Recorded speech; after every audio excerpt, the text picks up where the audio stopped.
Hold on to your hats, ladies and gentlemen, because Elkamania is running wild. What's happening, everybody? Justin, Bridgewater's finest on YouTube, Blockbuster_guy on Twitter, fueled as always by the incredible folks at NerdTees, and welcome to week 12 of my weekly CFL football pick show for the 2023 CFL season, and we live in a world where the Edmonton Elks won a football game.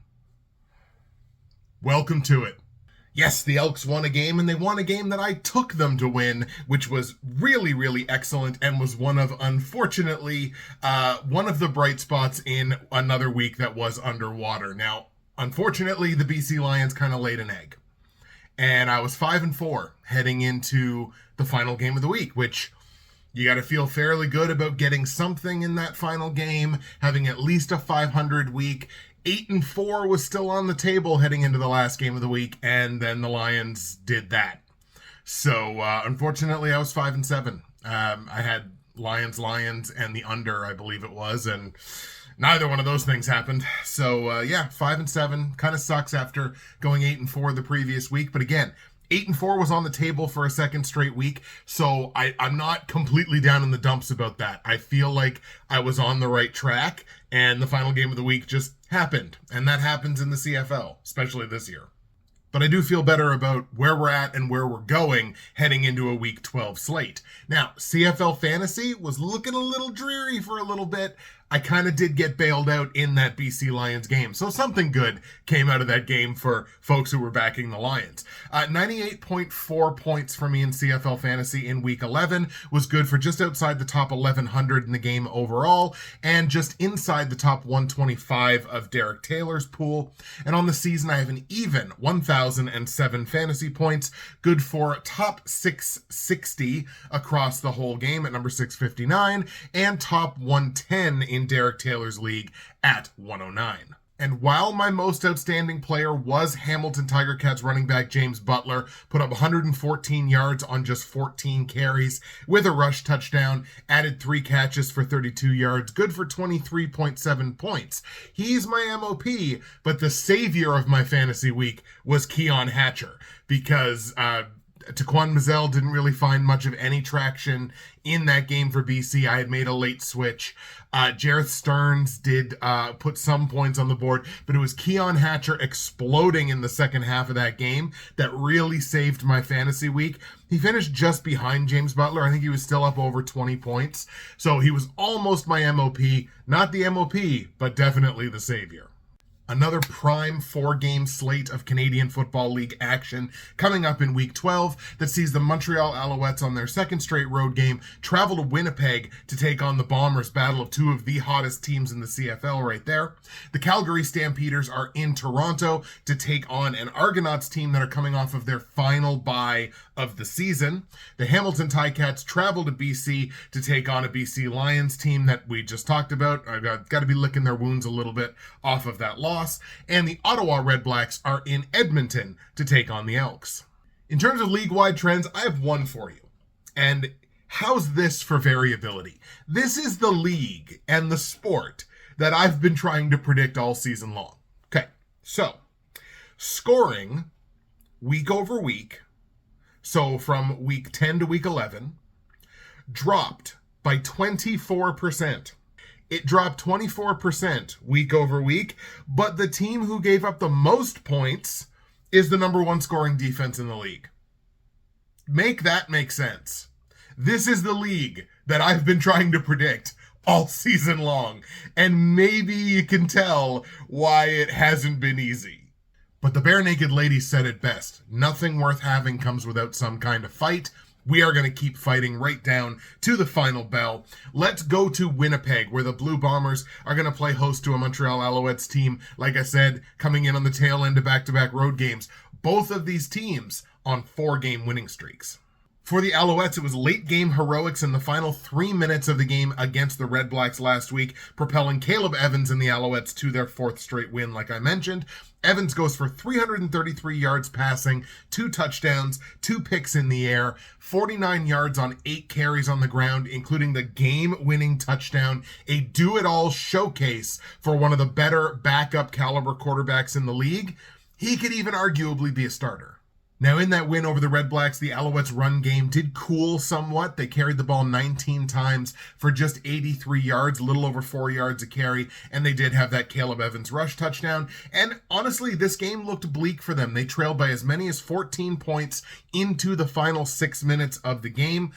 And I'm not going to take anything away from Montreal because they made the plays to win that game. But Ottawa did take 2 crucial penalties in the final few minutes of that game. Actually, was on the game-winning drive.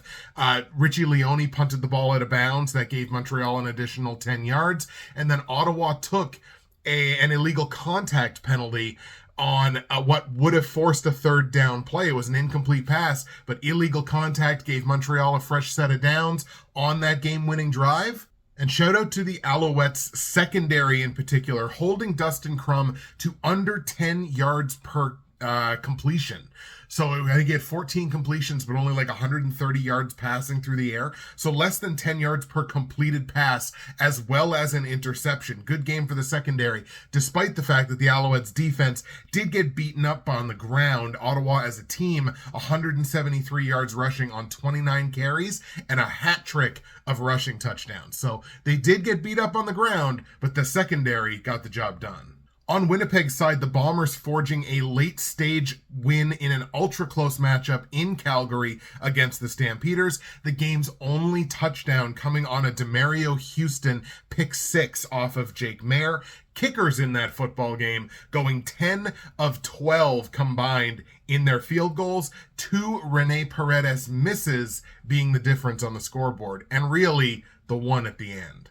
The Bombers paced that football game on the ground, 20 carries for $116 running the ball, but Drew Brown took 4 sacks behind that offensive line. Maybe you're starting to see some of those O-line problems creeping back up for the Bombers on his way to just 171 scoreless passing yards through the air. The Bombers also took 82 yards on 8 penalties. You look at Calgary, they took half as many penalties in that game for 55 yards. It makes a difference in an uber-tight game like that finished by only a single point.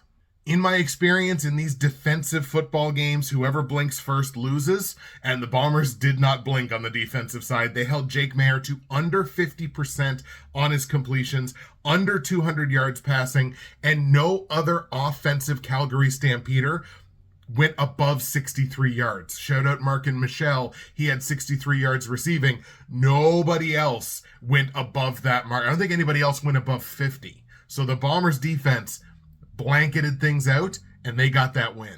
If you look in the standings, this is 2 freight trains going in opposite directions on the same track. They are about to meet, and some stuff is going to happen. This is going to be a collision. And this is also a matchup of 2 of the top 3 most efficient offenses in the CFL over the last 4 games. Montreal number 2, Winnipeg number 3. Montreal also the second most efficient defense in the CFL over the course of their last 4 games. Winnipeg right around middle of the pack, but Winnipeg's only given up 76 points, in their last 4 games. 19 points a game. Both of these defenses playing exceptionally well, and both of these offenses more than willing to throw up points. Winnipeg, 135 points over their last 4 games. That offense is clicking, and it looks like Zach Collaros is back to practicing. So, assuming Collaros plays in this game, which I have to believe he does, man, nobody goes into Winnipeg and wins. So, I gotta lean on the Blue Bombers here. Let's take Winnipeg at home to get the win over Montreal. However, the betting lines, I think, are a little bit different in this one. So Winnipeg is currently favored by 7.5 points, minus 7.5 against the spread. And I understand that, again, it's tough to play in Winnipeg, but Winnipeg is not a juggernaut against the spread or to the over this season. I believe they're 5-5 in both cases. The Bombers also only 1-3 over their last 4 games against the spread, all of those being, fairly heavy favorites, which is what they are in this game as well.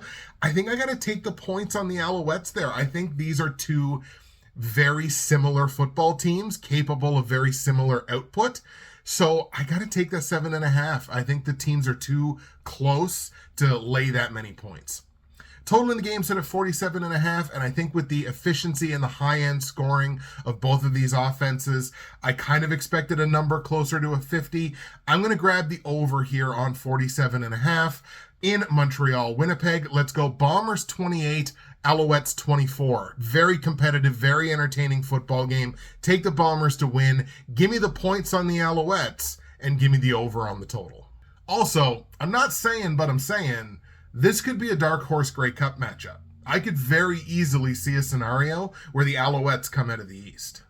Let's go to Toronto now, where the Argos are going to play host to the Calgary Stampeders for the second time in the last 4 games, I guess. They played 3 weeks ago, I believe it was. Calgary getting the win in that game 20-7, so that was a big feather in their cap this season. The Stamps, however, did drop that aforementioned 1-point game to Winnipeg that we just talked about. Jake Maier going touchdownless for his 4th consecutive game and under 200 yards passing in his 3rd consecutive game. There's problems under center. And despite all of the things that went wrong for Calgary in that game, only 11 offensive first downs in an entire game. That's an exceptionally low number. Only 251 total yards of offense, an exceptionally low number. And taking more yards in penalties, 55, than any individual skill player other than Markin Michel, who, like we mentioned, had 63. Despite all of that, they still had a chance to win this game at the end. It was 2 missed kicks by Rene Paredes, and I'm not going to hang the game on him. Like, there was 2 missed kicks. Missed kicks happen. But that kick at the end, that 50-yarder falling just short, if he hits one of those 2, it's a different story, and Calgary's really celebrating this week. That didn't happen, and they didn't play well enough in any other aspect of that game to deserve to get the win. Although, I am going to shout out one aspect that I do think the Stampeders played fairly well last week, and that was in the return game, and that was all thanks to Mr. Tommy Lee Lewis. Is he becoming one of the best return men in Canadian football? Now he's taken over kick returns and punt returns. He had 237 combined return yards this week, and he's starting to feel like a weekly threat to break one back for a touchdown. I think that's just a matter of time before Tommy Lee Lewis finds the end zone on a return. If I were the Stamps, I'd leave return duties up to him in perpetuity, because he had a great game last week, and he's been showing that for a few weeks now. As I mentioned, the Toronto Argos exiting their final bye week of 2023. They're at 7-1. They now have to face a stretch where they have to play 10 consecutive games without a bye week. They really need that bye straight to the East Final. They have to finish first in the East Division, because if they don't, then you're talking about game 11 in a row is a playoff game. Game 12 in a row is a second straight playoff game. That's a problem. That's all their bye weeks were stuffed into the first 11 weeks of the season. But look, the Argos are 7-1 on the season. They're off of a 2-possession win against Ottawa 2 weeks ago. Again, they've just got that crazy stretch that they're just starting to get into now. 6 of those 10 consecutive games are going to be against East Division rivals, and that includes a home-and-home with Montreal. But the Argos did get back on track in Week 10, like I mentioned, after their first loss of the season. They did spot Ottawa the first 10 points of the game, basically. Ottawa gets out to a quick 10-0 lead, but they responded, did the Argos, with a 44-21 run after that point, including 16-7 in the second half. They put up 544 total yards in that game, which included 417 with 4 passing touchdowns and a pick from Chad Kelly. Defensively, the Argos had a very impressive performance as well. They dialed up 5 quarterback sacks in that game. They did still give up 292 and 3 scores through the air to Dustin Crum. Again, this has been kind of a perpetual issue for the Argos, is specifically the secondary and the ability to throw on them. And when the games start to really matter in like October and November, not saying the Argos can take September off, because they can't. But in October and November, the games become like, we have to win these games. We really have to win these games. So when the games start to really matter, if the Argos are still allowing like 300 yards passing through the air, is this team in trouble? And you gotta start asking yourself the question of, if they're not going to clean it up now, when? Listen, despite the fact that Calgary did beat Toronto a few weeks ago, I have negligible amount of faith in the Stampeders right now. The offensive efficiency, which we had been seeing just a few short weeks ago, has all but disappeared. They've only scored 65 points in their last 4 games. From an efficiency perspective, they're down to 6th in the CFL over their last 4 games. Defensively, it still doesn't look good. They've only given up 88 points, but from an efficiency perspective, they're the 2nd worst team in the CFL over their last 4 games. Only Saskatchewan has been less efficient than Calgary has, and I just don't see the upside in a team with a quarterback that seems like he can't throw touchdown passes anymore. Argos coming off the bye. Teams are now 9-3 straight up coming off the bye. That feels pretty good on one of the 2 or 3 best teams in the CFL. Let's go ahead and grab the Argos to get this win. Toronto beats Calgary in Toronto. Now, against the spread, Toronto is laying big points here, -9. It is the second largest spread of this week, and Calgary +9 is a popular pick here in early prognostication and early betting. But look, the Argos are covering big points over the last 4 games. The last 4 consecutive games, they've been favorites by double digits, at least. The only one that they didn't cover is the game that they lost against Calgary a few weeks ago. And again, I'm not going to take that Calgary win away from them. They earned that. They got that win.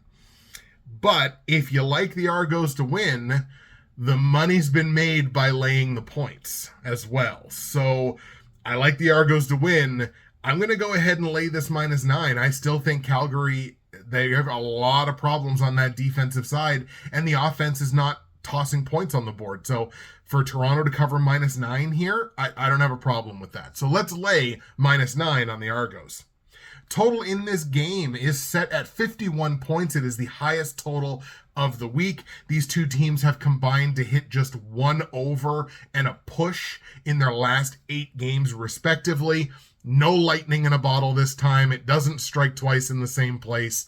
Let's stay under on this one because I think Toronto's defense is more than capable of handling what Calgary's going to bring to them. Toronto, currently the most efficient defense in the CFL over the league's last 4 games respectively. Everybody's last 4 games respectively, I should say. So let's take under 51 points in Toronto. Calgary, I'm going to go Argos 31, Stampeders 16. Argos win, Argos cover, and give me the under on the points. Halfway home here in the Week 12 episode, and I'll take this opportunity, as I always do, to shout out my great friends and sponsors at Nerd Tees. Ladies and gentlemen, nerdtees.ca is where you need to go to find dozens and dozens of incredible loose leaf tea, estate coffee, and flavored coffee blends. Anything that your little flavored hot drink heart desires, you are going to find it at nerdtees.ca. And today's blend is an old staple. It is strawberry daiquiri, smells incredible, tastes really, really good, hot or cold. I just recently tried it cold, and it works as a cold one as well. But you are going to find something for basically any taste palette on nerdtees.ca, and when you do, you're going to want to use my promo code, which is BWFinest. That's going to save you 15% at checkout. You're going to get free shipping in Canada on any order over $100, or if you're one of my American viewers, you're going to get a great conversion rate on the US dollar. nerdtees.ca, promo code is BWFinest, get you free shipping, save you 15%, find yourself something to love, or find someone you love something to love. It is never too early for Christmas, folks. You can do it at nerdtees.ca. Let's go to BC now, where the Lions are going to play host to the Hamilton Ticats, and have the Ticats hit rock bottom losing to Edmonton? Is that unfair? Is that unkind to say? Probably. But they mustered a measly 10 points against one of the, worst scoring defenses in the CFL. They are victims of the first Edmonton Elks win of 2023. And it's not like they did nothing in that game, the Ticats. They had 350 total yards. That's good. Taylor Powell was 77% on his passes. That's good. James Butler had the aforementioned big night that we mentioned earlier in the episode. But weather wreaked havoc on this game, especially on the kicking game, number of missed field goals, and the offensive line allowing Taylor Powell to get sacked not once, not twice, 7 times in that game for 29 yards. like 29 yards and on 7 sacks. And it was easily that offensive line's worst game as a unit in 2023 because up to this point in the season, their O-line's been pretty good. The Ticats are losers of 3 of their last 4 games and failing to score more than 16 points in any of those 4 games. It's got to be more than just James Butler. We know how good James Butler is. It was good to see Tim White in this game go over 100 yards for the first time since the Ticats' 3rd game of the season. He had himself an excellent performance. They absolutely need to see more of that, especially in support of Taylor Powell, because with Bo Levi Mitchell on the 6-game list and no news whatsoever about Matt Schiltz, it looks like it's Taylor Powell moving forward. Maybe Kyle Loxley? Moving over to BC's side, and like we talked about it, the Lions laid their egg in a brutal first half where they were lucky to trail by only 11 points after that first half, and it was just too much for them to overcome. That was coupled with poor pass protection, questionable coaching and player management. We talk about when they put Vernon Adams back in the game and what the immediate result was. Very costly penalties, especially on the offensive line. You name it. It didn't go well for the Lions last week. But there was a classic 2023 CFL comeback that was well underway, and if they had maybe 5 more minutes, I bet you they would have completed it. But it falls just short, despite Vernon Adams' Rocky 1 style performance in the 4th quarter, where he went from 208 yards passing, I think, to finishing the game with 455. Like, he was just throwing absolute bombs in that 4th quarter, trying desperately to bring his team back, and they almost did. They were so close, only losing the game by 5. 455 and 3 touchdowns with the 1 interception for VA. We might see Dane Evans again this week if that injury to Vernon Adams' right leg, which was not the one he had injured before, it was his right leg this time, if that new injury is ongoing. Based on the way it looked, I wouldn't be surprised if it was like a contusion or something like that, and maybe it does keep him out this week. We might see Dane Evans again. This was probably the Lions' least efficient defensive outing of 2023, allowing 324 yards, but 34 points on the board. That's only a 9.5 in terms of yards per point on the board, whereas BC's season average is 16.4. So obviously a poor performance, but they were consistently put in no-win situations by their offense in terms of turnovers, bad penalties, all kinds of stuff. Like, the defense was put in no-win situations basically all game long.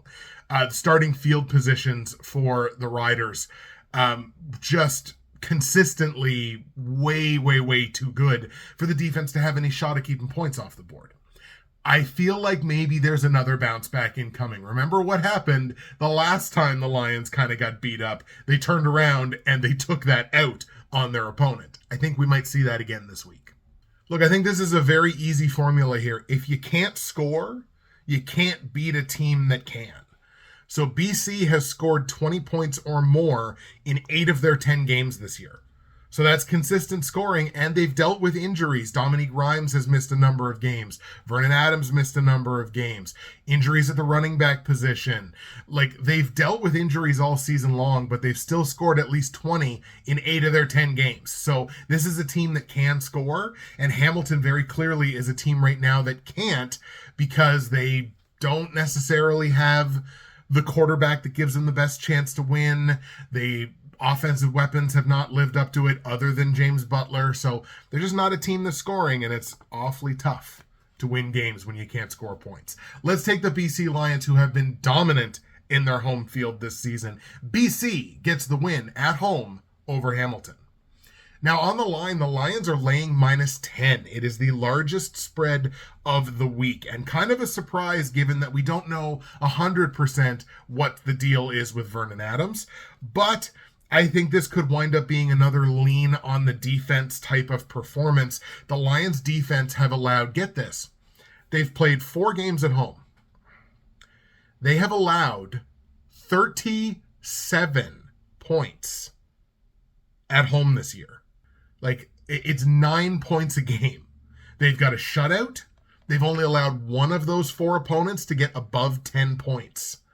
It's crazy. Their defense is on another level at home. So that's why I feel like it's going to be another one of those lean on the defense games. And based on that, I'm going to lean to a cover, and I'm going to lean to an under because I don't know what the offensive upside. What's the offensive upside for the Ticats in this game? 10 points? So let's go ahead and lay the -10 here on the BC Lions. I think they should be able to cover this with relative ease outside of another egg being laid. And if another egg is laid, that's going to be real problems. But I'm going to take them to lay the -10, and I'm going to take the under on the 46-point total. 46 is a beatable number, but I don't know if Hamilton's going to score points in this game. I really don't. I like Taylor Powell. I think he's played fairly well, but I do believe Matt Shiltz gives this team the best chance to win, and he's nowhere to be found. So Taylor Powell in there, I just don't expect a ton of points. So give me the under. Let's go 27-6 in favor of the BC Lions. Lions win, Lions cover, and give me the under on the point total. And the last game we're going to look at is the Ottawa REDBLACKS on the road in Edmonton, facing the 1-win Edmonton Elks. Starting with the REDBLACKS here, and the REDBLACKS did blow a solid outing really across the board with no answer defensively against the Alouettes, allowing 382 all-purpose yards and 3 scores to former Ottawa quarterback Caleb Evans, including that last-minute rush touchdown. The REDBLACKS did deserve better in this game, and I think you can say that about a lot of their losses lately. They probably deserved better. They played well enough to win a number of those games, including the game last week. I like what I'm seeing out of that very diverse Ottawa rushing attack, seeing 5 different ball carriers in that game combined for that 29, 173, and 3 touchdown line. 2 rushing touchdowns coming from backup quarterback Tyrell Pigram. The REDBLACKS are now losers of 4 straight games and giving up at least 1 game in hand to every other East Division team. So Ottawa's got a couple of bye weeks still upcoming this season. They're giving up at least a game in hand to everybody else. We might be starting to enter some desperation time in terms of that 3rd playoff spot in the East Division, as well as fading the crossover from the West. Wins are coming at a premium with 2 more byes and just 8 games left on their schedule. Rather than telling you, hey, the Edmonton Elks won a game, which I've told you a couple times in this video, I'm just going to do this again. Look, I'm not a fan of specifically the Edmonton Elks. Certainly not a fan of their head coach. But it's just good to see them win. It's good for the health of the league that we don't have one team that it feels impossible for them to win a game. Clearly now it's not. Trey Ford tossing a clean football game, 72% on his passes, only 174 yards passing, but he did add 60 yards rushing, finding Stephen Dunbar for a pair of touchdown passes against his former team, Dunbar finishing with 93 yards on 4 catches and a pair of tuds. Sure, the game was weather influenced, and sure, they kind of got eaten up by James Butler, and, things happen, but they dialed up 7 sacks on Taylor Powell. It wasn't just Serezna either. They got it from all comers. I think it was 5 different players registered a sack in that game, plus super commitment to running the football. 29 carries for $167 and a rush touchdown as a team for the Edmonton Elks. That is a winning formula for Edmonton. Wound up being more than enough and a performance to be proud of. Genuinely, Elks fans deserve this, which is why I'm making a big deal out of it. The Edmonton Elks won a football game. Will they win another one? This, to me, is an exciting matchup between 2 teams who really aren't that different when you really get down to brass tacks. Edmonton has improved a bit in terms of their offensive efficiency. How could they not? They were the worst team in the league by a large margin for a large part of the season up to this point. They've now at least made it competitive, and they're no longer the worst team in the CFL over the last 4 weeks. That belongs to the Ticats, as we talked about. And defensively, Edmonton's done some fairly good things. Yes, they've given up 26 points a game over their last 4, but from an efficiency perspective, they're tied for the 3rd most efficient defense in the last 4 weeks. So Edmonton has made some things happen. Are we going to do it? Screw it. Why not? We're this deep in the season. If we're not going to have some fun, what's the point of being here? Edmonton money line. The Edmonton Elks win a home game for the first time since September of 2019. Edmonton gets the win over Ottawa, their 2nd consecutive win. And might they make things interesting at the bottom part of the West Division playoff race? Like, that's crazy talk, right? Is it? On the line, the Elks are taking plus 1.5 here as a very marginal home underdog. The Elks have covered 3 of their last 4 games against the spread as a dog. Now, obviously, they've been much larger dogs than this, but I like the Elks to win the game outright. So give me the plus 1.5 against the spread. Total in the game here set at 45.5, and originally I was going to lean under on this one, but I think this is going to be a close, fairly competitive game, and that Ottawa defense is fairly suspect. I would say it's been 3 of the last 4 losses have probably been on the defense, so they're suspect. Points can be scored on this defense, and a pretty beatable number on the total as well. So let's look over on this one. Let's go over 45.5 points in Ottawa, Edmonton. Let's take the Elks 27, the REDBLACKS 24. Edmonton gets the win. Give me Edmonton against the spread and over the 45.5 point total. There you go, folks. Those are your picks for Week 12 in the CFL. We'll go over them here with you one more time. I got the Winnipeg Blue Bombers beating the Montreal Alouettes 28-24 in Winnipeg. Give me the Alouettes plus the 7.5, though, on the points against the spread, and give me over 47.5 on the total. I got the Toronto Argos beating the Calgary Stampeders 31-16 in Toronto, laying -9 on the Argos and staying under the 51-point total. Give me the BC Lions to beat the Hamilton Ticats in BC 27-6. Give me -10 against the spread for the Lions and stay under the 46-point total. And we got the Edmonton Elks with the marginal upset at home, beating the Ottawa REDBLACKS 27-24. Give me plus 1.5 on the spread for the Elks and give me over 45.5 points. Now, since it's Tuesday, in lieu of talking about CFL Fantasy, which I'll put my roster in the comments down below, I did just want to take a second to send my sympathies and my support to the folks out in BC who are dealing with the wildfires. I have friends out there who are dealing with it directly. Obviously, we dealt with a wildfire situation earlier this year, and it's been a bad season. Really bad season, bad year for wildfires in Canada and in the US. We will get through it. We will rebuild. It's just been, an awful stretch for that stuff. So my thoughts are with everybody. That's it for me. Justin, Bridgewater's Finest on YouTube, Blockbuster_guy on Twitter, fueled as always by the incredible folks at NerdTees. Enjoy the games in Week 12. We'll be back next week for lucky number 13, and check the announcement that I just put on Twitter last night in reference to scheduling for this show and the NFL show, which is coming up in just a couple of weeks. We'll see you next week.